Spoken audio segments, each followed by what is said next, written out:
Guys, coba nih ya, kita buktiin bareng-bareng. Lo kirimin CV lo ya di email yang gue tulis di deskripsi. Menyampaikan ke kawan-kawan entrepreneur, jangan cuma cari orang, tapi cari orang yang terpanggil. Jadi happy itu sebenarnya mudah.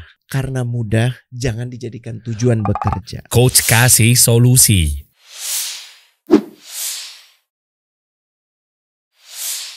Coach Rene Dari Masya Allah, ketemu lagi kita ya. Ketemu lagi nih Coach kasih solusi. Ini special show banget deh. Gue jujur berharap-harap cemas gitu sama kegiatan ini. Kenapa emang ya? Karena artinya gue juga harus mempersiapkan diri gitu kan. Karena beban banget nama yang lo kasih. Coach kasih solusi. Iya kalau ada solusinya, kalau enggak kan bahaya itu. Insya Allah ada. Ini kan bidangnya lo nih Coach. Bismillah ya, minta doanya ya. Nah nih apalagi pembahasan kali ini menarik nih Coach. Iya ya. Pengusaha ya, ini pengusaha muslim kan kalau mau jalanin kapalnya itu harus butuh tim. Ya. Oke. Nah, timnya itu artinya rekrutmen. Betul. Orang-orang yang apply CV. Betul. Nah, pertanyaannya, kenapa sih lo harus kerja? Iya. Karena kebanyakan orang pada saat ditanya kenapa lo kerja di sini, jawabannya paling basic itu dapat duit. Dapat duit. Iya kan? Yeah. Ada juga yang so idealistik tapi nggak memahami konteks jawabannya gitu. Apa karena tuh? Saya ingin perubahan. Asik. Karena saya ingin menjadikan dunia yang lebih baik gitu. Tapi nggak sejak gitu. Iya itu. Nah, ini kan yang jadi masalahnya. Nah nanti di ujung episode ini teman-teman, kalau lo nyimak, nanti Coach Rene akan bagi-bagi 3 buku buat lo yang bersedia CV-nya dibedah. Nah, afwan Coach. Silakan. Waduh, ini ada hubungannya sama apa? Dulu sempat membahas your job is not your career, betul. Nah ini ada 3 buku ya buat lo nih ya. Nanti gimana caranya coba deh kirimin CV lo, kali aja ini peruntungan lo nih guys ya, dengan email di description di episode ini, di channel ini, di namanya video ini. Kita buka tapi detail lain kita tutup kali ya. Ya jadi nanti kita akan bedah CV-nya buat teman-teman, identitasnya kita tutupin, kita blur.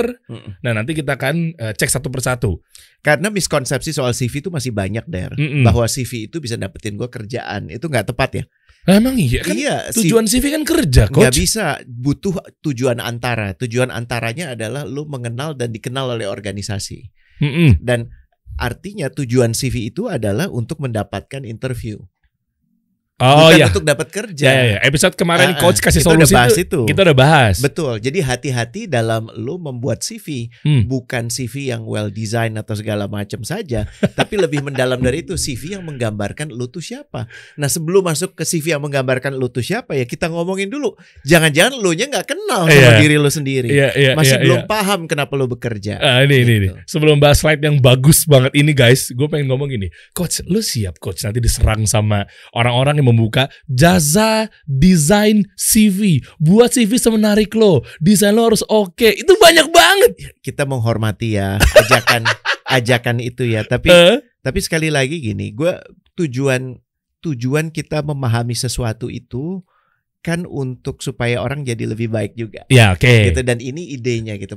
Mengapa ini disampaikan gitu. Nah. Karena terlalu banyak kesalahan basic yang sangat bisa dihindari sebenarnya. Dan selain itu, dengan kita juga udah bantu kawan-kawan entrepreneur bahwa lu tuh cari kerja bukan cuma cari, maaf ya bahasanya, bukan cuma cari beruk yang bisa kerja gitu ya. Siapa aja boleh deh, asal bisa kerja, bisa ngoperasiin kamera, bisa ngetik, ya udah siapa aja. Dan lu mikirnya bayar yang paling murah. Ya makanya lu dapet yang kualitasnya begitu-begitu aja. Dan organisasi lu begitu-begitu aja. Kenapa? Karena lu tidak memperlakukan mencari orang itu sebagai proses yang paling sakral. Lo inget yang gue cerita kemarin ya, bahwa yang namanya Steve Jobs, mendiang Steve Jobs itu sampai karyawan ke 10.000 di Apple itu dia sendiri yang menginterview. Interview akhir yang menentukan itu dia. Kenapa? Karena orang terbaik lo itu akan mendapatkan orang terbaik lain.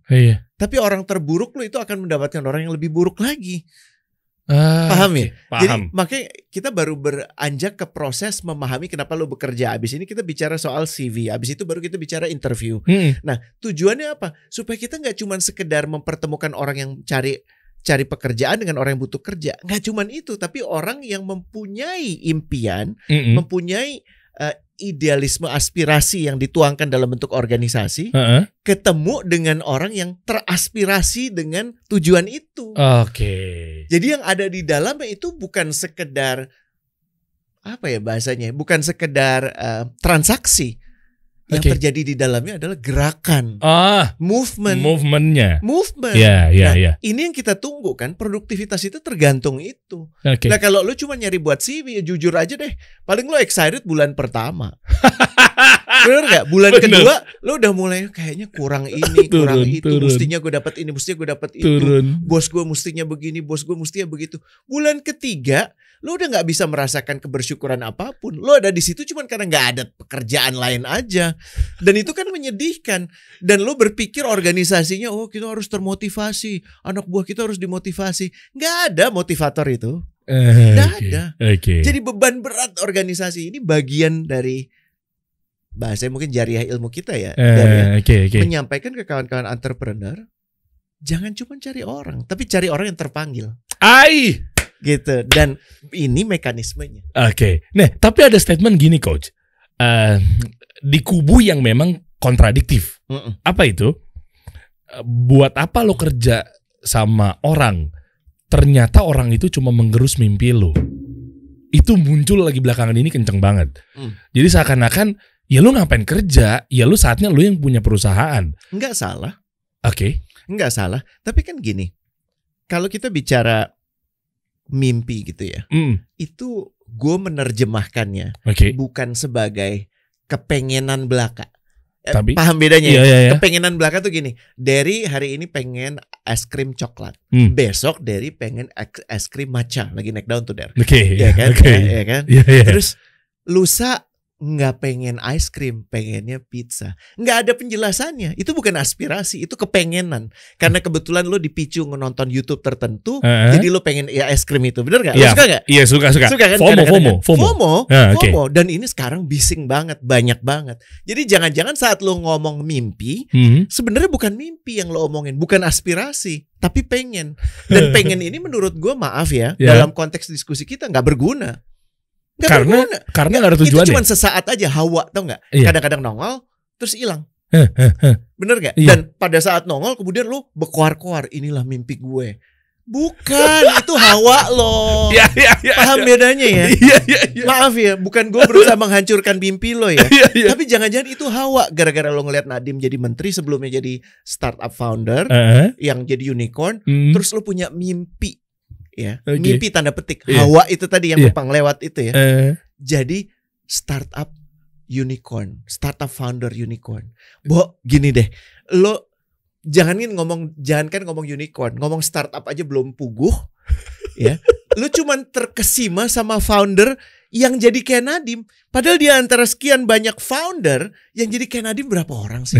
Bisa dihitung memang. Maaf ya. Nah, sementara aspirasi itu berbeda. Aspirasi itu masih kita obrolan kita di awal dulu. Just cause, berangkat dari purpose diri lo. Hidup lo dulu susah, hidup di desa, akses pendidikan sulit. Kemudian lo ada kesempatan ke kota, belajar ke luar negeri, dan lo merasa gue harus membawa kesempatan yang sama buat orang-orang yang dulunya seperti gue. Beda. Makanya kita ngomongin why work. Beda. Gue dapet guys. Benar-benar lo paham nih di sini ya. Dan kita nggak akan bisa bikin CV yang aspiratif. Lo nggak akan bisa merancang hidup lo yang aspiratif kalau ininya kagak puguh. Iya benar. Makanya kita bedah sekarang. Why work? Kita mau ngomong kenapa lo kerja. Masih inget cerita klise ya Darya. Kita juga pernah ngobrolin ini. Maaf ya kalau bosen ya kawan-kawan. Apa tuh? 3 orang mecahin batu. Masih inget dong? Yang pertama ngapain lo? Ya gue ngapain ya mecahin batu. Habis yang ada mecahin batu. Yang kedua ngapain? Ya gue nyari penghidupan buat keluarga gue. Yang ketiga ngapain? Gue mau membangun satu tempat yang akan melampaui usia gue. Beda banget. Beda. Purpose-nya 3 orang itu beda. Yang pertama itu kalau kemudian dia capek, dia akan langsung duduk. Bahkan belum capek dia udah duduk. Kenapa? Ya bos gue nggak ada, ya udah. Yang kedua, dia ada panggilan lebih dalam untuk menghidupi keluarganya. Dan dia tahu ini halal. Oke. Tapi yang ketiga, dia akan memastikan bahwa pecahan batunya sama. Dia akan kerewesan tuh. Ya. Apa kerewesan? Kerewesan, maaf ya bahasa Betawi. Kerewesan tuh jadi peduli banget akan segala hal yang terjadi di hadapan dia. Dia bisa jadiin rumah, dijadiin kos-kosan. Bahkan gini, yang paling simple di depan dia, dia mungkin bisa membedakan bulir pecahan batu dengan pasir tuh dia bisa bedain. Kenapa? Karena dia sepenuh hati sukacita ngerjain itu. Ini langkah kecil dia mendapatkan mimpi dia yang panjang. Nah celakanya kita yang di depan kita nggak sepenuh hati. Kenapa? Karena kita nggak punya visi jangka panjangnya, nggak ada. Why worknya itu cuman mindless. Lihat yang di bawah ya. Oke, kita bahas ya. Pakai bahasa Inggris ya. Oke. Nanti mungkin disederhanain kali, Coach. Disederhanain ya. Yang paling bawah tuh mindless, kayak yang tukang batu pertama itu. Ngapain? Nggak tahu. Jawaban nggak tahu kan sebenarnya bukan karena nggak tahu, karena lo malas jawab, bener nggak? Iya bener. Kalau lo nanya, ya karena SOP-nya begini ya gue pecahin. Iya, kenapa lo ngelakuin itu? Nggak tahu. Ya disuruhnya begini. Itu mindless, bener nggak? Iya. Lo nggak berusaha berpikir kenapa saya harus melakukannya begini, bukan begitu. Iya. Orang mindless ini tidak inovatif, tidak kreatif, dan nggak tahan lama. Nggak sepenuh hati udah pasti. Oke. Nah makanya gue taruh di sini. Paling bawah tuh ya. Paling bawah. Lo lihat ya, ada yang namanya apa? Garis kuningnya itu. Yang bawah itu fokusnya kepada hal-hal yang fisik. Fisik tuh maksudnya tampak. Dia lebih banyak fokus kepada yang tampak. Lo lihat ya. Coba ini kita beda bareng-bareng ya Coach ya. Artinya ini ada 2 garis. Jadi teman-teman bisa tafsirnya bener. Jangan sampai multi tafsir nih guys. Iya. Ini ada sumbu nih ya. Iya. Oke, tengah-tengah yang warna kuning. Nah, kalau yang dari sini ke bawah artinya dia hanya fisik. Fisik dan dilihat dengan mata. Fisik oriented yang memang hadir di depan mata. Contoh paling gampang ya, prestis. Oke. Kenapa sih lo kerja di situ? Jawaban dia adalah supaya orang ngelihat gue kerja di sini. Paham nggak? Kenapa? Karena badge itu penting banget. Ya, lo tahu gue kerja di Goto itu penting banget. Lo tahu gue punya mobil apa? Itu ada di level itu. Oke, kita bahas satu persatu dari bawah ya. Dari bawah ya. Satu persatu dari mindless coba ya. Oke. Mindless itu adalah nggak punya pertimbangan kenapa lo melakukan apapun. Lo bahkan malas untuk memikirkan kenapa lo ada di sini mengerjakan ini. Yang penting gue dapat kerja. Yang penting gue dapat kerja, dapat duit, dibayar. Apakah gue prosesnya itu ngebukin orang, kasarnya gitu ya, ngerugiin orang, nggak peduli. Nggak peduli dia. Kenapa mindless? Iya karena orang tua nyuruhnya kerja ya gue kerja. Ya udah. Nah itu mindless, paham ya? Ini yang kedua nih bakal muncul perdebatan hebat ya, gue paham. Wah ini sih rame sih Coach. Maaf kayaknya ya. Lu beneran naruh di sini Coach. Kayaknya coba ini banyak orang yang nggak setuju. Loh ini bener loh menurut gue. Gue coba mewakili, gue coba kontradiktifkan gitu ya. Happiness, I just want to be happy. Orang kerja yang penting gue senang. Lah emang itu tujuannya. Iya, tapi gini, ingat ya, ingat sabar saudara-saudara, sabar. Ini rame nih, tenang sabar, guys. Lo gue wakilin guys. Lo yang namanya kerja, ya harus happy Coach. Contohnya kan jadi kesannya gini ya. Maksud gue kerja nggak boleh happy karena happy gue taruh di sini. Iya. Bukan itu. Dan paling bawah kedua parah loh. Parah ya. Parah loh ini. Parah ya. Kesel ya.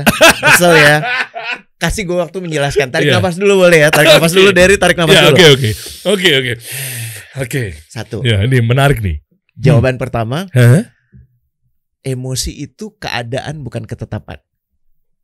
Oke. Paham ya? Sejauh ini masih setuju nih. Setuju ya. Keadaan tuh artinya gini. Nggak mungkin Derry itu happy terus.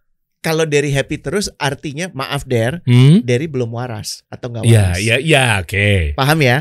Paham ya? Nggak ada orang yang happy terus, nggak Coach. ada. Sehingga begini, semua emosi itu indah. Tergantung bagaimana kita memaknai emosi itu. Contoh, orang yang tidak pernah merasakan rasa sedih, nggak akan pernah bisa merasakan kebahagiaan yang genuine. Oke. Orang yang nggak pernah ngerasain kecewa, nggak pernah merasakan rasa bangga yang sejati. Sepakat nggak? Iya, oke. Betul nggak? Oke. Iya, lo nggak pernah, lo happy enggak? Karena lo nggak pernah ngerasain sedih.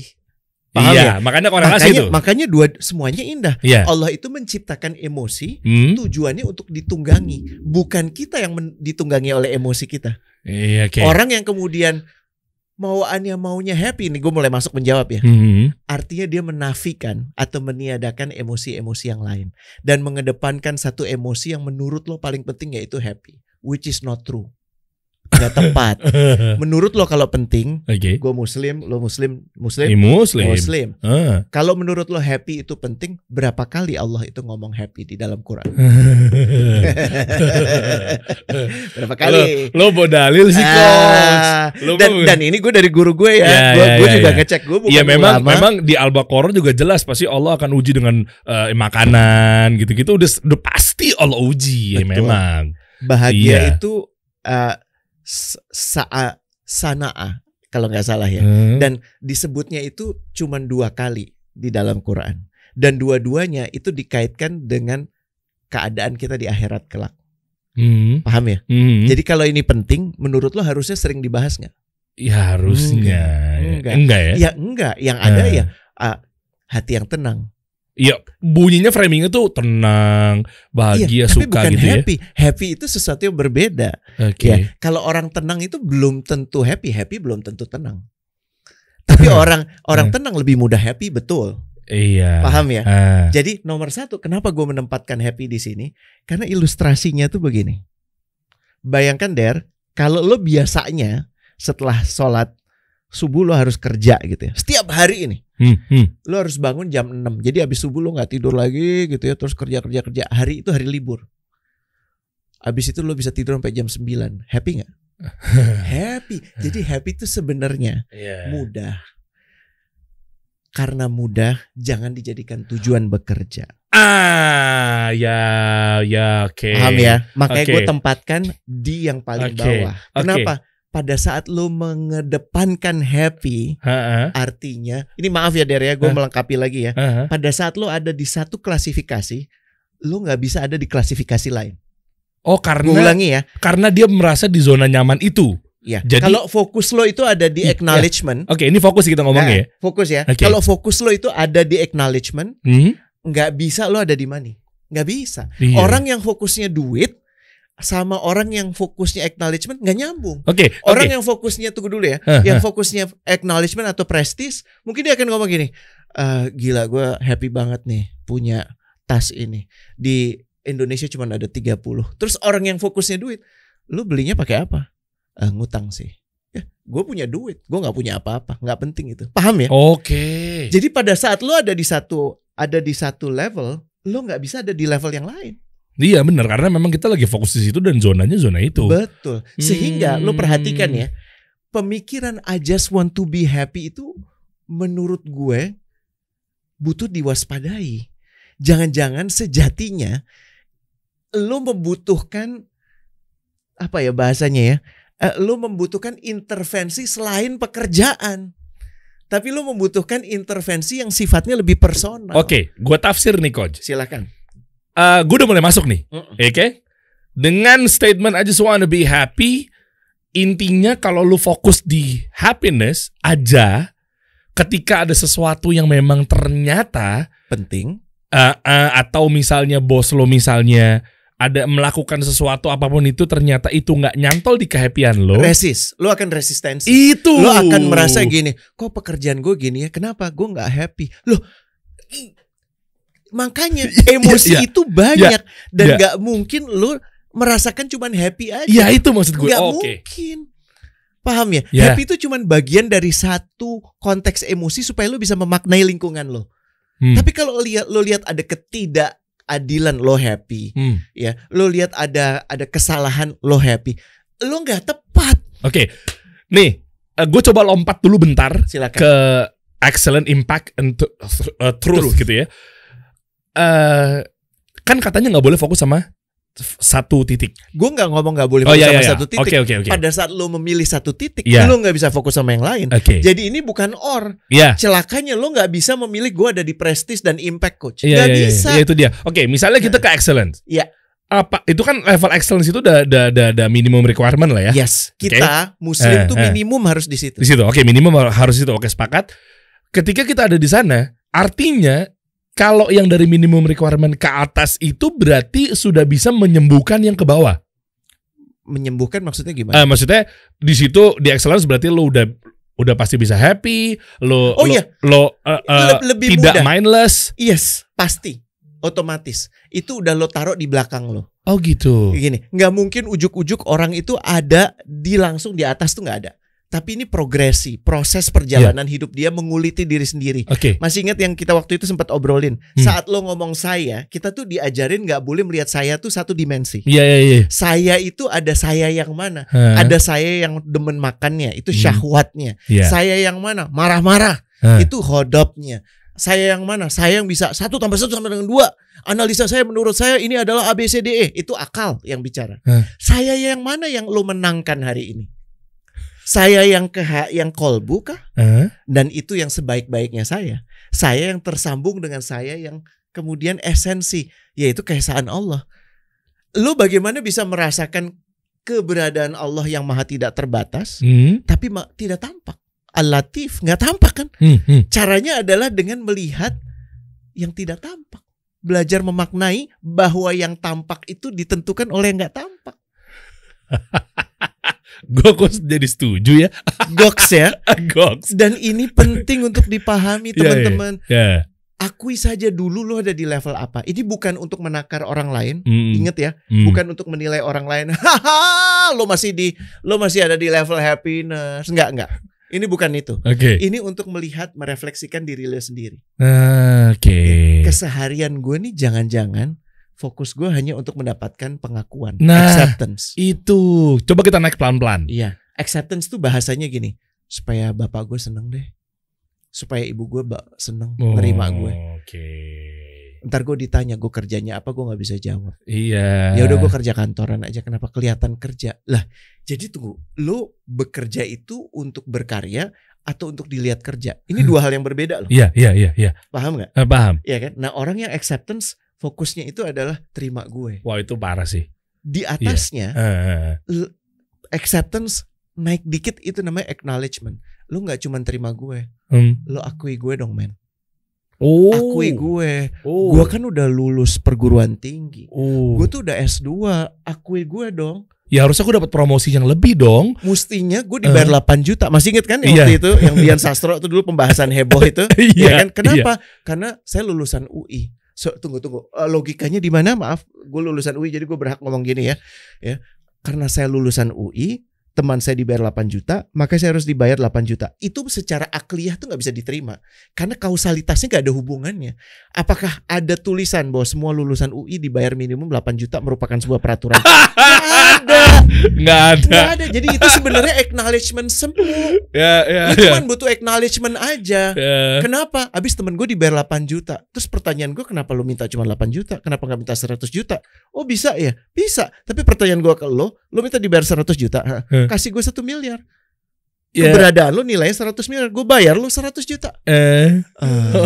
Paham ya? Iya, karena logikanya kan dia logikanya ngaco. Ya kita pakai logika ngaco juga dong. Iya benar, karena persepsi lo ya kenapa lo nggak di 100 juta, persepsi lo belum sampai di situ. Performa lo nggak nyampe ke situ, makanya. Dan lo nggak paham bagaimana pengukuran performa itu. Lo nggak tahu perusahaan ini bikin apa, tapi lo udah menentukan standar gaji untuk lo. Gimana ceritanya? Dan ini nanti kita akan ngomongin gaji ya. Akan ada satu episode kita ngomongin kesalahan orang dalam membahas gaji.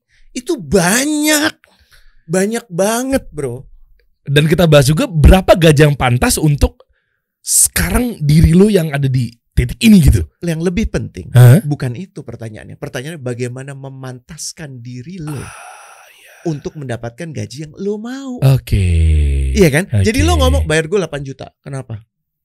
Karena awas lo gak bayar 8 juta. Lah kok awas jadinya? Nah, pertanyaan lo yang kita akan bahas nanti di episode gaji. Gue minta dibayar 8 juta. Insya Allah gue pantas. Alasannya adalah ABCDE. Gitu loh, paham ya? Paham ya? Iya, kenapa gue bayar lo segini? Karena begini.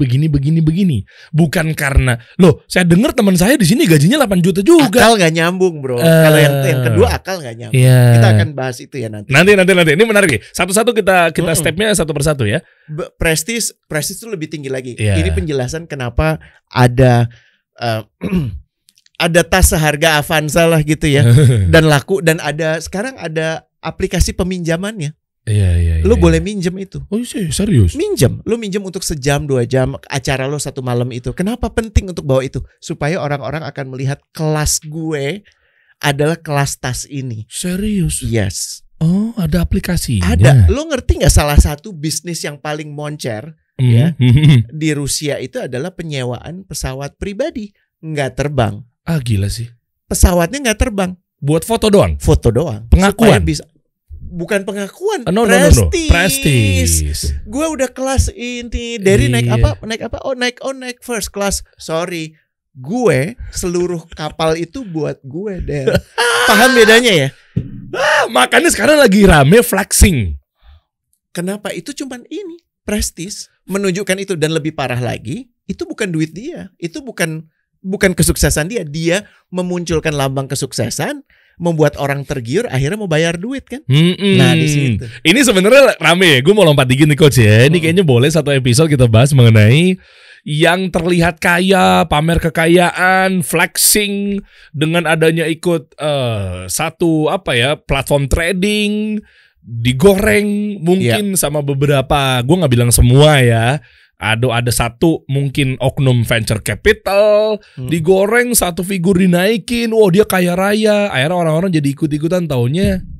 Karena cerminnya ada pada yang tampak. Itu. Berhentinya pada yang tampak. Gini. Di dunia ini yang tampak tuh banyak banget. Dan kalau kita mau gede-gedean soal yang tampak, di atas langit selalu ada langit. Tapi yang paling sejati, yang paling esensi, menurut anjuran dari Nabi kita, orang terbaik yang pernah ada, bukankah yang penting itu bagaimana menakar orang itu yang terbaik menurut siapa? Allah. Lu bisa mengatasnamakan Allah nggak? Oh, enggak dong. Tapi dari tanda-tandanya jelas. Allah itu mengistimewakan Nabi kita. Sepakat nggak? Iya. Udah lihat gaya hidup Nabi kita nggak? Apakah gaya hidup Nabi kita itu flexing? Apakah gaya hidup Nabi kita itu rumahnya itu besar dan banyak? Enggak. Yeah. Nabi kita hidup di 4,6 dikali 4,8 meter di rumah salah satu istrinya. Sepetak begitu. Pada saat meninggal 37 items, bro. Itemsnya ada 37. Di kita aja sekarang 1, gue jadi mau copot semua. 3, 4. Bener nggak? Baju dia itu, baju beliau itu, ya, satu dipakai, sallallahu alaihi wasallam, satu dipakai, satu dicuci, satu disimpan. Nggak ada yang dipajang di mana-mana. Ya ada disimpan kan, mungkin dipajang gitu ya. Tapi maksudnya gini, nggak ada tuh kebutuhan kayak nih, hari ini mau pakai merah gitu ya, lusa mau pakai biru, nggak ada. Jadi maksud gue gini, sangat sulit mengikuti standar itu. Oh jelas. Tapi indikatornya adalah yang lu butuh aja. Yang namanya perut lu mau segede apa sih makan? Mau disediain buffet segede gaban gitu, yang lu bisa makan kan cuma yang ada di hadapan lu. Bener gak? Kenapa kok kita akhirnya pusing sama yang ada di sekeliling kita? Fokus aja dulu ke diri sendiri. Makanya pahami betul lu tuh ada di mana. Ini mahal sih, ini slide yang ini mahal sih. Masya Allah. Dan bocorannya guys, gue tadi sebelum syuting gue dibocorin beberapa slide dari Coach Rene. Ngeri sih ini. Dan ini ada di sini nggak? Ada. Wow. Ada. Serius? Ada. Ini pembahasan ini. Lah kalau teman-teman cuma dibagikan 3 sisanya nggak dapat, beli dong. Wajib lah. Penulis itu kan lebih mensyukuri kalau namanya bukunya itu bukan dibaca aja, bro, dibeli. Ini jujur ya. Kita mah jujur. Ya butuh royalti, men. Iya. Tapi benar, ini emang kayaknya di awang-awang. Tapi enggak loh. Ini kalau lo pegang, lo pegang tuh minimum ya. Makanya gue taruhnya di sini. Ini hasil observasi panjang, bicara dengan guru-guru gue, Ustadz Noman, Ustadz Ahmad, ya kan. Yang ditempatkan sedalam standar minimum tuh excellence. Excellence itu gimana? Lo berusaha lebih baik dari diri lo yang kemarin. Udah itu aja.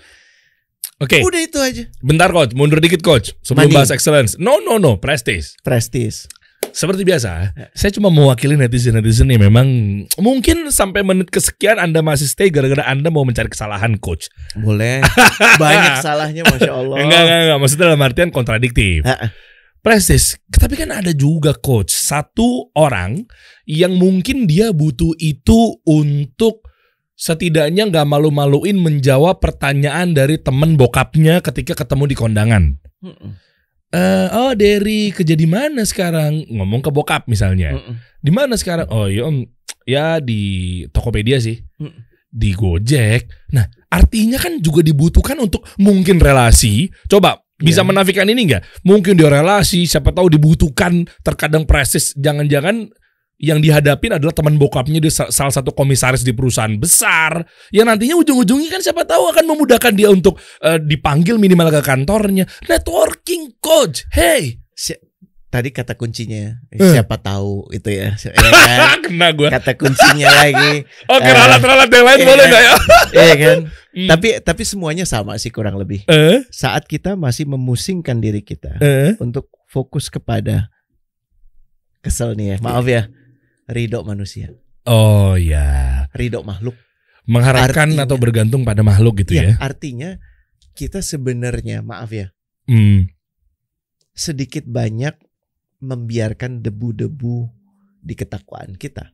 Dan justru pada saat kita mulai fokus untuk menjadi diri yang lebih baik, cermin kita itu bahkan bukan orang lain. Cermin kita adalah diri kita. Jadi kita cuma berusaha menjadikan diri kita lebih baik. Karena sejatinya yang kita kejar itu kan truth. Tidaklah kuciptakan jin dan manusia kecuali untuk beribadah kepada Allah. Esensi ibadah itu apa? Ya kan, esensi ibadah itu kan ada yang sifatnya peribadatan, ya, sholat kita segala macam. Tapi yang lebih penting penghambaan. Penghambaan itu artinya sebagai hamba saya mementingkan yang mana? Jangan-jangan yang saya pentingkan orang lain, ridho orang lain. Ya, berikhtiar untuk kemudian dipanggil mendapatkan kesempatan kerja yang lebih baik, boleh nggak? Boleh. Tapi tidak boleh, menurut gue tidak bijak. Kalau kemudian lo berpikir ya bahwa prestis lo itu yang akan mengantar lo kepada pekerjaan yang lebih baik. Paham ya? Iya. Karena gini, ujian itu datang saat pekerjaan lo buruk. Ujian itu akan datang saat pekerjaan lo baik. Ujian itu datang saat lo nggak punya duit. Ujian itu datang saat lo nggak punya duit banyak. Jelas. Semuanya ujian kok. Iya, jadi memang. Pertanyaannya gini, kalau yang namanya semua sudah ditetapkan, rezeki itu sudah ditetapkan, kenapa lo pusing? Fokus saja membuat diri lo jadi lebih baik, lebih bermanfaat. Dan jadi lebih baik, lebih bermanfaat, tidak ada cara yang lebih baik. Minimum menjadikan diri lo lebih baik dari diri lo yang kemarin. Makanya butuh excellence di situ. Excellence. Ya, Excellence. Masih ingat kan ceritanya si Michael Phelps saat dia sangat kecewa waktu dia menjuarai emas Olimpiade. Waktu ditanya kenapa lo kecewa? Karena rekor gue saat latihan lebih baik. Loh, so dia nggak berkompetisi dengan siapa-siapa, enggak. Dia berkompetisi dengan dirinya. Pada saat orang lain menang, dia senang banget. Kenapa? Karena dia melihat orang itu memberikan yang terbaik, itu memberikan kontribusi buat olahraga ini. Paham ya? Jadi udah apa ya bahasanya? Mawas dan welas. Dia nggak bising dengan nanti gue dilihat apa. Kalau baju gue ini gimana? Kalau gue kerja di sini apa? Lah, kan yang musingin itu asumsi lo. Mungkin aja orang itu bahkan gak mikirin itu. Bukan mungkin aja, lebih sering kayak begitu. Iya. Makanya akhirnya kita terjebak sama yang namanya, maaf ya gue menggunakan bahasa ini, gue tahu Derry suka banget gitu ya membahas ini, personal branding. Ya, nanti kita mungkin mesti bahas juga kita harus bahas nih ya. Menurut gue daripada memusingkan personal branding lo, bagaimana lo dipersepsikan, lebih baik pusingkan bangun reputasi itu gimana. Nanti kita bahas mengenai sesi mengenai ini ya. Kita boleh marah-marahan di situ ya, supaya kemudian kawan-kawan juga terwakili ya. Iya. Tapi gue cuma ingin menyampaikan gini, di tengah keriuhan, kebisingan orang-orang yang ada di luar sana, dengan segala macam kebisingan yang terjadi di jalanan, tapi lebih bising lagi di sosial media. Iya. Lo akan menjadi orang-orang yang bisa memunculkan ketenangan untuk lo. Dan lebih penting lagi buat keluarga lo dan orang-orang di sekitar lo. Itu objektif utamanya. Iya, karena orang-orang di sekitar juga sebenarnya nggak peduli-peduli amat sama lo juga sih. Terkadang ketika kita berasumsi dia begini, belum tentu dia mikirin kita kayak gitu. Ada yang pernah bilang orang itu akan peduli sama lo sampai lo menunjukkan seberapa peduli lo sama mereka. Nah, seringkali kepedulian kita itu cuma bagaimana dipandang baik, dipandang hebat, dipandang sukses. Bener. Akhirnya jalan-jalan shortcutnya apa tuh? Jalan pintasnya. Karena orang-orang hebat itu menggunakan brand ini supaya gue dipersepsikan hebat, gue pakai brand yang sama. Itu kan logical fallacy, ya nggak? Karena orang yang gue hormati pakai brand itu, gue pakai brand itu, harusnya gue dihormati. Ya enggak dong, ini kan nggak beda jauh dengan kenapa lu mesti dibayar 8 juta itu tadi. Karena teman gue dibayar 8 juta. Oh iya, korelasi. Paham ya? Nggak make sense gitu. Nah ini perlu dipahami. Oke, dapat. Ya. Terpecahkan ya. Ini berlaku juga buat lo yang punya bisnis. lo yang punya bisnis juga akan perlu menjadikan ini sebagai referensi. Bukan yang cari kerja aja ya. Yang punya bisnis pun perlu menjadikan ini sebagai referensi. Kenapa? Karena pemilik bisnis juga why work gitu. Why work dong. Kenapa? Dengan lo orang yang hanya fokus kepada happiness, gue yakin perusahaan lo gak akan kemana-mana. Maaf ya. Maaf ya. Betul. Iya. Ya karena CEO juga why work. Kalau orang yang CEO ataupun bos yang hanya mementingkan happiness, dia akan menghindari konflik. Padahal konflik itu bisa jadi dibutuhkan dan gak bisa dihindari. Kalau ada hal yang tidak tepat, mosok karena fokus kepada happiness, ya udahlah kita maafin aja. Ya nggak bisa. Gak pas dong. Organisasi ini tidak akan menjadi organisasi yang lebih baik. Nggak akan jadi organisasi boro-boro agile. Enggak. Karena percakapan sulit itu nggak terjadi atas nama happiness, menjaga happiness. Nggak pas dong. Bener. Ya? Tapi yang lebih sulitnya lagi ketika CEO ketemu masalah, dia nggak tahu way out-nya. Nanti kita bahas yang itu. Nanti ya. Ini penting nih. Way out keren. Ini penting banget kok sih bahas. Karena kasih solusi dong. Kasih solusi. Saya aja masih curhat sama Anda beberapa jam yang lalu. Kita butuh sama-sama curhat. Ya. Masya Allah. Gitu. Oke, kita masuk ke money. Money gampang lah. Sebelum ke excellence, money kan orang juga butuh uang, coach. Gue masih inget banget dulu tuh gue pernah kerja di bank ya. Dulu banget Der. Ya, dan gue kerja di bank itu ditempatin di cabang yang di kota sana dekat Pecinan situ. Ya ada satu bapak-bapak Chinese, kayak gue pernah cerita juga deh, kalau tiap hari bawa kertas kresek gitu, ketemu sama branch manager gue namanya Mbak Diza. Belum cerita lu kayaknya, coach. Belum pernah ya? Belum kayaknya. Mbak Diza tuh orangnya asik banget gitu ya, orangnya baik banget, dan setiap hari nasabah ini bawa kertas kresek isinya duit untuk kemudian dihitung dan kemudian kan dia zaman dulu tuh bawa buku tabungan, ya buku tabungannya terus di print, terus dia akan ngelihat, dia akan beberapa menit tuh akan memandangi buku tabungan itu. Bajunya nggak tepat gue bilang lusuh, tapi ini baju yang udah sering dipakai lah. Ya, dia nggak terlalu memusingkan brand, ya, dan dia naik mobilnya zaman itu Kijang gitu ya, dan biasa aja gitu. Belum ada Avanza. Kalau sekarang ada Avanza, kayak dia lebih milih Avanza. Kenapa? Karena orientasi dia, refleksi keberhasilan dia adalah berapa rupiah hari itu dia bisa dapatkan. Itu uang. Iya, bagus dong artinya. Untuk level itu bagus, tapi ingat ya, karena lo fokus kepada uang, lo nggak bisa fokus pada yang lain. Pada saat lo fokus hanya uang, kemudian ada yang bilang gini, Pak, bisnis yang Bapak lakukan itu merusak alam lo. Ini peluang bisnis yang lebih baik. Bagaimana menurut Bapak? Oh, nggak mau, karena ini kan fokus saya pada uangnya. Oke, yang penting cuan. Dan ujungnya untuk cuan ini sebenar-benarnya, maaf lagi, kenapa gue tulis itu di bawah? Sebenarnya kalau ada satu kata besar yang mewakili di bawah itu, yang garis kuning minimum requirement itu, satu kata itu tahu nggak Der apa? Apaan? Ego. Gimana lo sebenarnya menjadikan diri lo bagian dari diri lo, apakah itu syahwatnya, apakah itu amarahnya, apakah itu akalnya, sebagai Tuhan. Ngeri ya? Ini yang disebut sebagai syirik kecil tanpa kita sadari. Iya. Sepakat. Jadi jatuh cinta sama dirinya, sama potret dirinya. Gila, gue keren banget. Masya Allah, kok gue hebat banget ya. Aduh, terima kasih Allah sudah menurunkan gue. Sakit kan lama-lama ya. Jadi yang lo puja itu siapa? Lo sendiri. Iya. Dan pada saat seperti itu, menurut lo bisa terima feedback dari istri lo nggak? Lo bisa terima feedback dari anak buah lo nggak? Nggak bisa. Apalagi dari orang lain. Lo ngerasa lo udah il supremo, figur yang supreme. Allah, nih gue di bawahnya. Naudzubillah. Ya, padahal segala puji bagi Allah. Ya. Tapi gini coach, ini menarik mengenai money.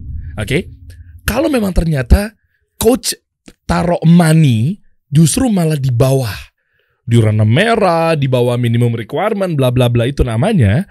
Kalau gitu nggak ada terjadi yang namanya hijack. Oke lah, lebih gampangnya lagi kalau gitu nggak ada terjadi yang namanya resign, pindah yang lebih baik. Nyatanya sampai kini juga ada, Pak, saya mau ngajuin resign. Nggak masalah, resign normal aja. Dia pindah ke kantornya pasti kan, kalau dia pindah bahkan jadi cemoohan orang, ngapain lo pindah kalau di sana sama? Ngapain lo pindah kalau di sana lebih nurun? Mungkin gara-gara prestis tadi, ya kan? Iya, itu kan berarti kan artinya dibutuhkan. Kenapa nggak money itu ditulisnya di atas pas di garis sumbu yang minimum requirement baru? Very good question. Kalau pertanyaannya Derry keren banget. Kenapa uang gue taruh di bawah minimum requirement? Iya. Karena uang sejatinya sekedar alat. Alat, nggak lebih nggak kurang. Oke. Kayak laptop, kamera, mic, handphone. Ini semua alat. Iya. Just alat. Kenapa kita menjadikan alat itu sebagai tujuan? Pada saat kita menjadikan alat sebagai aspirasi, sebagai tujuan, semuanya salah. Salahnya di mana? Loh, salah. Kalau lu kemudian mengedepankan uang itu sebagai tujuan akhir, lu tidak akan mempedulikan prosesnya selama uangnya dapat. Yeah. Bener nggak? Dan ini udah terjadi. Kita udah sempat bahas dulu waktu pertama kali ketemu. Membahasakannya gimana ya? Dunia kita ini, ya. Sakit bumi kita ini. Kenapa? Karena kita mengkonsumsi lebih dari yang kita butuhkan. Dan yang dikonsumsi pun seringkali terbuang akhirnya. Bukankah ironis saat kita melihat satu jamuan buffetnya itu puluhan ragam jenis makanan, ada 800 juta orang di dunia yang kelaparan. Makan itu sehari cuma sekali atau bahkan nggak makan. Ironis nggak? Iyalah. Di tengah dunia yang semakin membutuhkan energi, ironis kalau kemudian pasokan energinya diperoleh dari sumber-sumber yang menghancurkan habitat itu sendiri. Sehingga bisa dipastikan kualitas udara yang kita hirup ini untuk cucu kita akan lebih buruk daripada kita. Itu kan pertanyaan yang lebih transcendent, bahwa lu tuh nggak cukup hidup cuman buat lu aja. Lu sekarang itu sudah mengkonsumsi, sebenarnya kita ini sudah mengkonsumsi hak cucu kita atas nama supaya punya mobil tambah satu lagi, punya rumah tambah satu lagi. Pertanyaan, yang lu bisa tinggali berapa rumah dalam waktu satu yang sama? Mobil, berapa mobil bisa lo kendarai dalam waktu yang sama? Ya dengan segala macam argumennya, anak gue butuh mobil untuk keamanan, sah. Sohih, boleh. Tapi abis itu mobil ketiga, keempat, kelima lo udah kehilangan justifikasi. Lo mau mengatakan itu, akhirnya lo capek menjelaskan, lo akan ngomong gini, duit gue lo mau apa? Ke situ bener arahnya memang. Kan? Iya kan? Akhirnya ini punya gue. Tunggu dulu. Yang mengizinkan itu menjadi punya lo siapa? Oke. Apakah memang ada yang benar-benar punya lo? Iya. Badan lo tuh punya siapa? Iya. Iya. Rumah lo tuh punya siapa? Pada saat lo mati bisa lo bawa rumah itu? Ya enggak dong. There you go. Nanti jadi ribut keturunan lo. Wah, nyusahin lagi. Paham ya? Jangan menjadikan yang namanya alat itu tujuan. Karena akhirnya tidak akan pernah baik. Camkan itu. Coach Rende. Gue susah mau ngebantah dari mana lagi ya. Sementara yang gue bantah ini adalah mewakili teman-teman yang memang ternyata seperti itu. Tapi gue justru bersyukur kita ada dialog ini. Karena kalau enggak ini cuma monolog dari gue aja. Dan enggak akan dikuak. Orang tuh justru akan enggak. Yang penting dari sini kan bukan apanya. Tapi kenapa ini menjadi seperti ini. Ini proses diskursus yang panjang dengan guru-guru gue juga. Dan gue mengatakan ini bukan karena gue ada di the truth, bukan. Dengan gue mengatakan gue udah lebih hebat dari lo, sama sekali enggak. Gue justru masih dalam proses untuk memahami diri lebih baik. Ini proses sampai kita mati nanti. Dan diskursus ini dibutuhkan supaya kita lebih waras, ya. Dan nggak ngerasa FOMO tuh segalanya, bahwa emang kalau lo sehari nggak buka Instagram kenapa sih? Kenapa? Ya, orang lo nggak posting tuh kenapa sih? Bedanya lo posting nggak posting tuh apa sih? Ya nanti engagement turun akunnya. Iya betul, kalau lo punya tujuan itu dengan misi untuk dakwah silahkan. Tapi kalau ujungnya adalah cuman sekedar untuk ngejar followership, ngejar engagement, buat apa? Buat apa? Ya. Kasih solusi mungkin menggunakan instrumen itu supaya jangkauan dakwahnya, jangkauan syiarnya jadi lebih besar. Alat. Tapi kalau kemudian semuanya dikalahkan, akhirnya dari kasih solusi mengatakan, kayaknya yang kita omongin udah gak pas nih. Karena tractionnya kecil dan engagementnya turun. Ya udah, kita besok bisnis yang paling moncer aja deh. Mau itu halal atau enggak terserah. Oh, ke akhirnya situ. Kalah dong. Iya. Loh, kenapa? Karena lu menjadikan alat sebagai tujuan. I got it. Wow. Paham ya? Bismillah. Alat ya alat. Tujuan ya tujuan. Ya. Ya, dan tujuan sejati adalah kebenaran. Oke. Kebenaran tuh siap diuji. Iya. Makanya hari ini gue lagi diuji sama dosen namanya Profesor Dery. Masya Allah, berat ini. Gue hanya menjalankan keresahan dari orang-orang cerita dan gue pribadi. Jadi gue nanya tadi itu mungkin ada ini coach, ada yang dari gue pribadi juga. Insya Allah. Ternyata terbantahkan. Ini juga buat gue sendiri juga pada sejujurnya. Iya. Ya, impact. Impact tuh gini. Di atas excellence tuh bahkan ada orang-orang yang udah tuntas dengan dirinya sehingga dia nggak merasa perlu dikompetisikan. Orang-orang yang lulus fakultas kedokteran yang luar biasa sulit, kemudian malah mendaftar ke Dokter Tanpa Batas. Itu inisiatif global di mana anak-anak baru lulus itu, anak kedokteran baru lulus itu dikirim ke daerah konflik. Oh, tahu.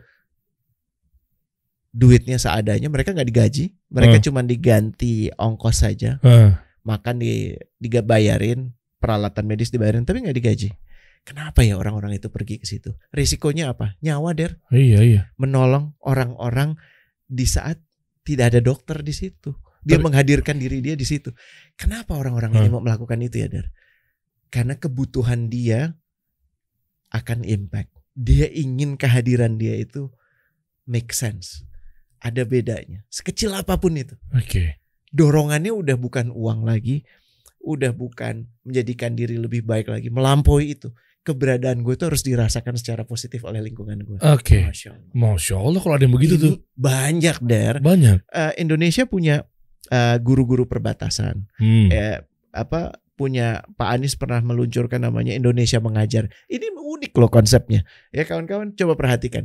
Lulus perguruan tinggi terbaik yang biasanya orang lagi fokus cari duit, cari kerja, ya. Iya, fresh grad kan begitu. Kemudian yang dia lakukan adalah mendaftar satu inisiatif yang akan membuat dia ditempatkan di daerah terpencil ngajar SD. Di mana prestisnya?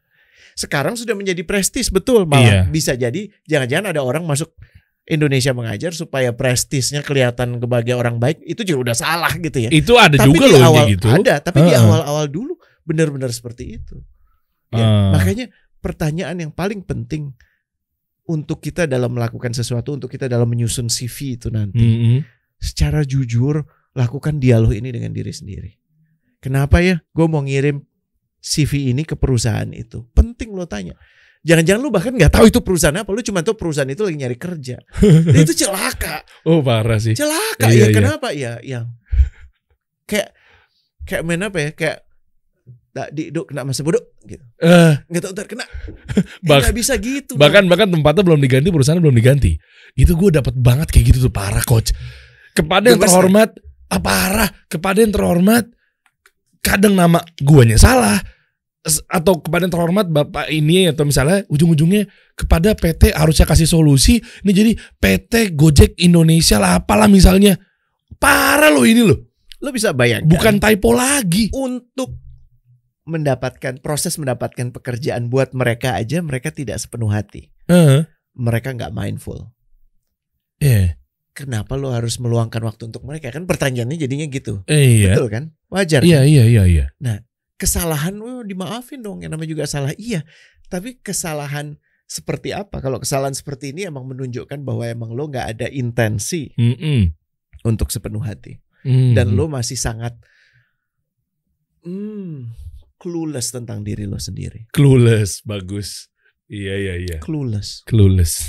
Dan kasihan, orang yang clueless itu akan senantiasa merasa jadi korban. Oh, kasihannya gue ada di keadaan seperti ini. Mustinya kalau dulu gue di sekolah sama bapak gue di situ, bapaknya salah, kampusnya salah, jurusannya salah, polisi salah, Jokowi salah, Anies salah, Dery salah, kasih solusi salah, semuanya salah. Semua salah. Jadi tunggu, kalau kayak gitu terus aja suka kita isengin kan. Terus iya, habis mustinya, harusnya tuh kena penyakit harusitis, mustisitis gitu kan. Dan lo berharap ada penyelamat untuk lo, nggak ada. Allah nggak akan melihat gini. Nasib suatu kaum nggak akan berubah sampai kaum itu memutuskan untuk mengubah nasibnya sendiri. Sejujurnya bangsa kita itu terlalu banyak diisi oleh orang-orang yang mindless. Ya karena setan-setan gepeng inilah. Ya. Akhirnya kita cuma pengen kaya, ya, naruh di kripto harapannya untung 80%. Coba lu pakai otak waras lo gitu ya. Ya, otak waras lo. Kalau ada bisnis yang hasilin 80%, kira-kira dibagi gak sih? Maksudnya kenapa gak lu jalanin sendiri aja? Kenapa lu mesti bagi ke orang lain? Coba pakai argumen yang paling bodoh, paling basic itu dulu deh. Iya. Jangan hanya karena ada satu orang dan karena dia followernya banyak, lu langsung memberikan validasi kebenaran ke dia. Dia followernya 1 juta, masa bohong? Itu kan, gue nggak tahu lagi mesti menjelaskannya tuh gimana gitu. Tapi banyak yang kena, coach. Iya, makanya apakah followership itu menentukan kejujuran seseorang? Kan enggak. Itu loh, coba dipakai. Allah tuh menitipkan otak itu untuk digunakan. Maaf ya gue kasar bahasanya. Ya, tapi kalau lu sampai kejeblos, kesalahan terbesar, maaf di lo sendiri. Karena lu cuma pengen tergiur, karena lu hanya tergiur dengan 80%. Supaya dari uang 10 juta lo bisa segera jadi 18 konversi juta. Jadi 18 juta. Uang 1 miliar lo jadi 1,8. Kenapa? Akhirnya gue bisa jadi crazy rich. Titik-titiknya lo isi nama lo. Itu lagi rame banget. Iya kan? Supaya kemudian lo diliput, dipanggil Deddy Corbuzier gitu kan, dipanggil sama ini. Ya karena orientasi lo sukses tuh cuman yang tampak sih. Tapi banyak yang sekarang jadinya keluar speak up, rugi begini, rugi begitu, dan kabarnya nggak cuma sekelas yang pada ngelapor itu aja, coach. Sekelas Mark Zuckerberg aja 400 triliun rugi di metaverse. Ajib nggak tuh? Kita nggak boleh bersorak akan kerugian orang lain. Oke. Tapi yang paling penting gini. Nggak, ini buat ngambil ibrohnya maksudnya. Kerugiannya Mark Zuckerberg itu menurut gue calculated, kalkulasinya dia. Gue nggak berusaha membela dia. Oke. Dan sangat berbeda dengan kerugian saat lo kemudian tergiur dengan untung 80% itu tadi. Kenapa? Dia lagi testing kemarin. Bisa jadi dia lagi testing, dia salah kalkulasi, ya. Tapi menurut gue dia orang ngukur. Sementara mayoritas dari kita itu nggak ngukur, cuman terbuai sama syahwatnya sendiri, syahwat untuk ingin kaya cepat gitu, ya kan? Dan untuk kaya aja gue pertanyakan itu, apalagi untuk kaya cepat gitu. Itu udah gitu dan gampang banget sih lo maksudnya maaf ya, gue nggak menunjuk kepada siapa-siapa ya. Kok mudah sekali terkesima pada apapun yang lo lihat gitu. Padahal kan investigasi dulu dong. Siapa sih dia? Ya enggak. Umur ya si Prof Renal tuh make sense lah. Coba lah lo itu umur 24 tahun, 23 tahun. Kemudian lo punya segitu tapi bapaknya enggak punya nama belakang Salim, enggak punya nama belakang Wijaya. Lo mikir dulu lah ya. Kira-kira modal yang dulu dia dapat tuh apa? Kecurigaan itu harusnya mengantar lo pada kesimpulan kalau nggak money laundering, dia lagi ngelaunder duitnya koruptor. Iya. Ya, atau dia punya usaha tipu-tipu yang berbahaya buat lo. Iya. Udah 2 itu aja. Memang 2 sih, bener sih. Apalagi? Apalagi? Orang yang kaya tuh nggak mau kok kelihatan kaya beneran deh. Kenapa? Pajak, men. Ya kan, lihat nggak yang kemudian katanya gue diceritain sama istri gue gitu ya, terus datengin sama orang pajaknya. Iya, tahu. Ya, terus dia bilang bukan punya saya. Lah, kenapa lo aku punya lo nih, buktinya barbuknya tuh lo sebar kan. Udah gitu lah dia. Prof Rene Suwardono. Kayaknya bentar lagi lo dipanggil Deddy Corbuzier gitu. Jangan. Nah, kayaknya di sini aja. Nggak, lo di sini aja, coach. Sini. Soalnya kalau di sana gue ditinggal ntar. Jangan. Ini coach kasih solusi ntar jadinya malah apa? Gini, eyeballs itu penting, tapi eyeballs itu alat. Ya, mata-mata yang melihat itu penting. Gue justru punya misi dan kawan-kawan bisa bantu di sini merekomendasikan kasih solusi itu. Kenapa? Karena gue mengukur juga, menilai dalam kapasitas gue yang terbatas dengan terseok-seoknya dalam upaya dia mengusung kasih solusi. Kenapa? Ini aspirasi lo menurut gue. Aspirasi lo memberi solusi, nggak cuman bitching, tahu ya? Nggak cuman marah-marah, nggak cuman maki-maki, nggak cuman ngerasa jadi korban. Ya lo kasih solusi. Dan kadang-kadang memang solusinya belum dapat, tapi kalau ini menjadi aspirasi nggak ada yang salah dan kita harus dukung justru. Ini bukan cuma obrolan sembari lalu. Ini bukan was-wasya, bukan hawa. Ini justru insya Allah obrolan yang ditujukan untuk satu kebermanfaatan. Mudah-mudahan gue nggak salah ya. Amin ya Allah. Gitu, dan dalam lo menjalankan ini menurut gue sejalan dengan. Makanya gue pengen kembali lagi, ingin ngobrol lagi. Kenapa? Karena gue merasa kita share nih, kita berbagi nih kebutuhan untuk berbagi solusi sama-sama. Oke. Indonesia itu kan hasil urunan. Bangsa ini hasil urunan. Dan urunan yang terbesar siapa sih kalau kita boleh ngomong ya? Urunan umat. Urunan umat lah. Makanya kalau umat lain punya fokus yang baik untuk menolong satu sama lain, kenapa Muslim tidak melakukan itu? Nah itu pertanyaannya. Iya kan? Dan kita ini umat terbesar. Bukankah dulu di zaman nggak adanya ini, Cokro Aminoto itu bisa ngumpulin orang di taman di Surabaya, ya di Taman Pahlawan, Taman Tugu Pahlawan sekarang, di Solo 10.000 orang, 8.000 orang. Dia tuh kasih solusi zaman itu. Syarikat Dagang Islam itu cuma mengatakan gini, I don't have solution for your problem. Gue gak punya solusi buat problem lo, tapi gue merasakan problem lo, dan kita sama-sama cari solusinya. Itu Syarikat Dagang Islam tuh itu. Oke. Gue peduli, lo gak sendiri, kita nih bareng-bareng. Yuk. Itu aja kan. Dan itu menjadi satu kekuatan ekonomi, menjadi satu kekuatan politik yang ujungnya memerdekakan republik ini. Lah kenapa kok kita sekarang harus merasa sendiri? Kenapa kita kemudian sekarang mementingkan gimana kita bisa jadi crazy rich berikutnya, ketimbang mengangkat umat ini bersama-sama itu? Itu sih. Yes. Tapi pertanyaannya Coach, gimana cara bikin CV yang memang ternyata ini kan kadang kita ngomongin tim, umat. Udah tadi ini ya. Yang penting jujur ya. Yang penting jujur nih. Kalau lo ada pertanyaan boleh diposting juga. Iya.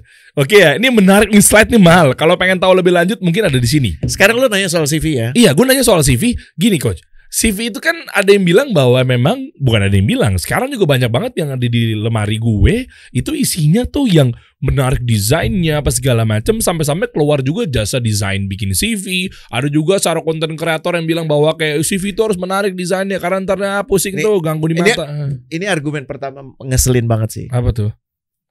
Ya, resume reading robot. Jadi sekarang tuh bro, ya perusahaan-perusahaan besar terutama, dan semua perusahaan teknologi menurut gue, CV lu untuk di level awal nggak dibaca manusia. Masa? Enggak. Siapa yang baca? Robot apa? Robot tuh kan artificial intelligence. Jadi mereka itu sudah AI, iya. Dia udah diajarin untuk memilah CV. Ya, kalau ada yang kesalahan bodoh ditujukan nama perusahaannya salah, take out gitu. Udah bukan orang lagi. Udah bukan orang lagi. Sekarang pertanyaannya, di mana esensi desain di sini? Gue nggak mengatakan desain. Maaf, gue nggak mengatakan desain nggak penting. Tapi desain itu nggak mengantar lo interview. Enggak. Yang mengantar lo pada interview. Iya, tapi kan butuh ke. Bentar gue baca. Enggak, ini lu rame, lu diserang sama orang Coach kalau begini. Siap ya, gue siap diserang nih. Ini lu rame, nggak mungkin. Masa CV nggak ada foto? No foto please. Tuh, nggak ada objektif, nggak ada kebohongan, nggak ada belagu, nggak mungkin, nggak bisa.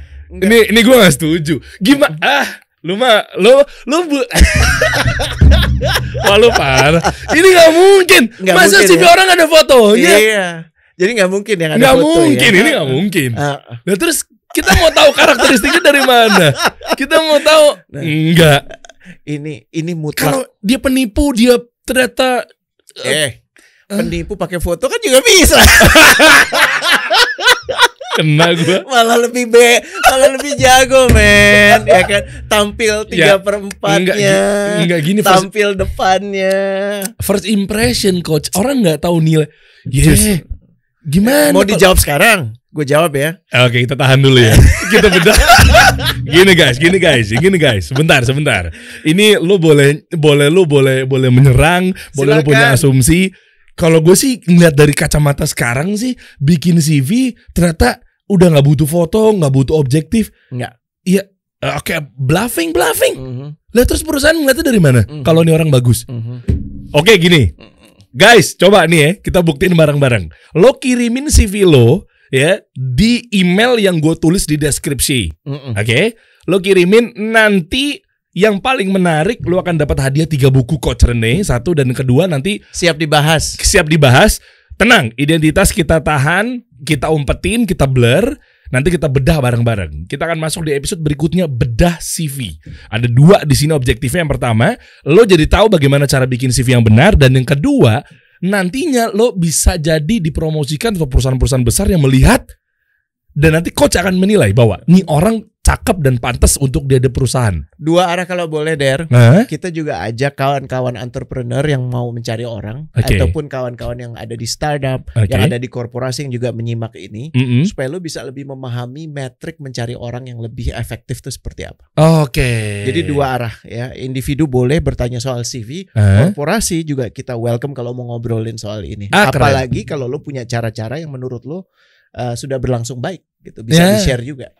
Iya kan? Bener ya, boleh ya. Kita tunggu ya di next episode, kita bahas bagaimana cara bikin CV yang benar, yang katanya ini ngeselin sih asli. No foto. Gak mungkin. Tetap di coach kasih solusi. Coach kasih solusi.